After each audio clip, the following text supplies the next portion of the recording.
Before you start the photorealistic painting, I want to talk about some of the artists who have painted in this style. So we're going to first talk about the photorealism movement, and then in the coming weeks, I'll talk about contemporary artists that rely on photographs and make work that appear photographic. So let's start. We'll start with this slide. So when you look at this image, I want you to consider what about it suggests that it was painted from a photograph.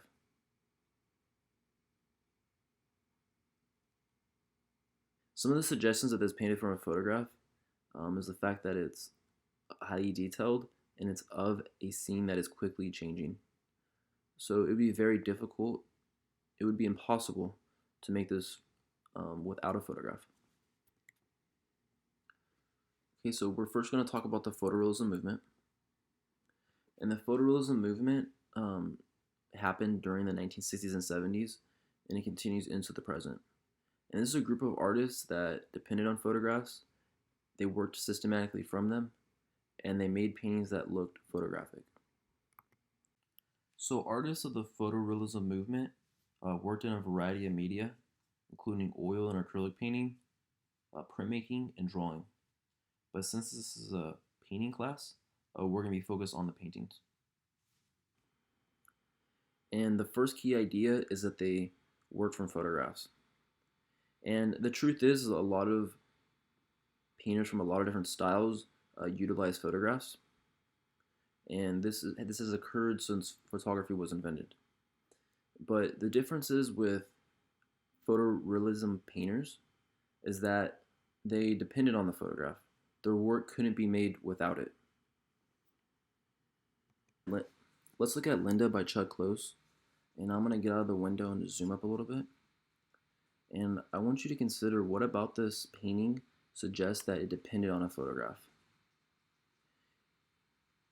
And what you may be thinking is how difficult it would be for her to hold this position for the length of time it would require for Chuck Close to paint it at 6 feet tall in this level of detail.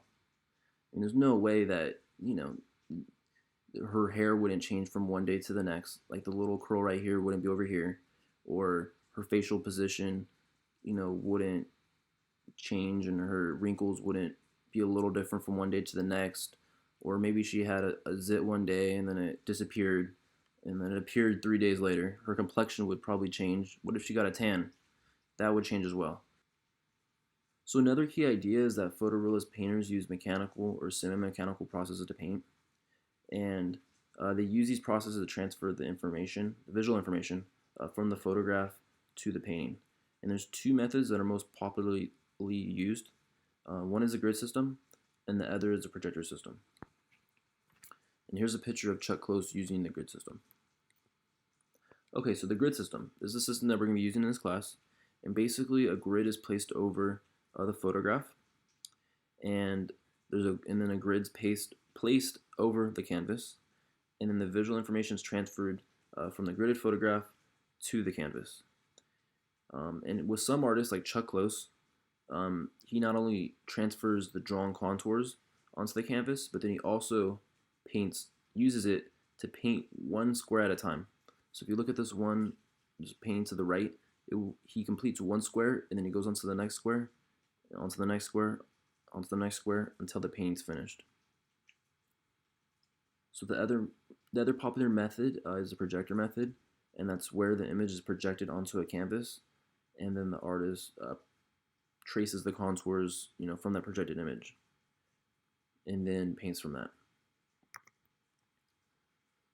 The other key idea of photorealism is that photorealist painters make paintings which appear photographic. Okay, and this is not necessarily to say that they appear photographic when you're right up on them, 6 inches away, but they'll appear photographic from, 5 feet away. And they're not going to be very painterly. Okay, so a painterly painting is one where there's a lot of visual brushstrokes and oftentimes lots of thick paint. That's not to say that there aren't photorealism painters who do have visible strokes. It's just that they are more subtle than other movements. And you're going to have to go up pretty close for these strokes to be evident.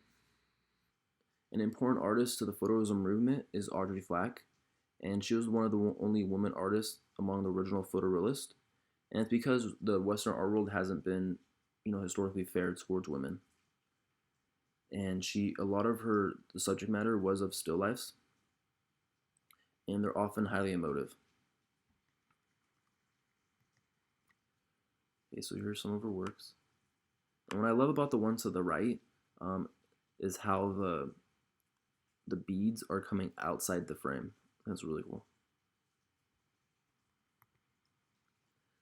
Okay, another important artist is Chuck Close, and he's known for making these very large portraits of his friends.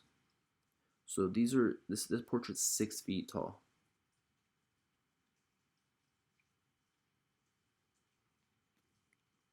And when you look at his work, I want you to consider, why do you think he painted it?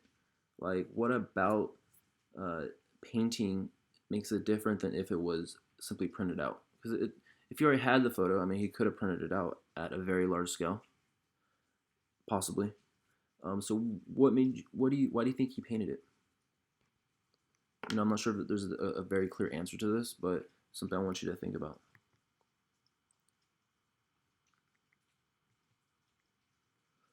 And the last artist we're going to talk about, who's very important to photorealism, is Richard Estes. And he's known for making paintings of cityscapes, and often his paintings have lots of reflective surfaces. So lots of mirrors, lots of windows, and just other shiny surfaces. So often his paintings are a composite of multiple photographs, so it's not like he gets one photograph and works from that. He compiles them together, and it makes a painting from that. So his painting actually isn't something that can be sourced to one image, but multiple images. You can hear some of the sources for my presentation if you'd like to do more research yourself.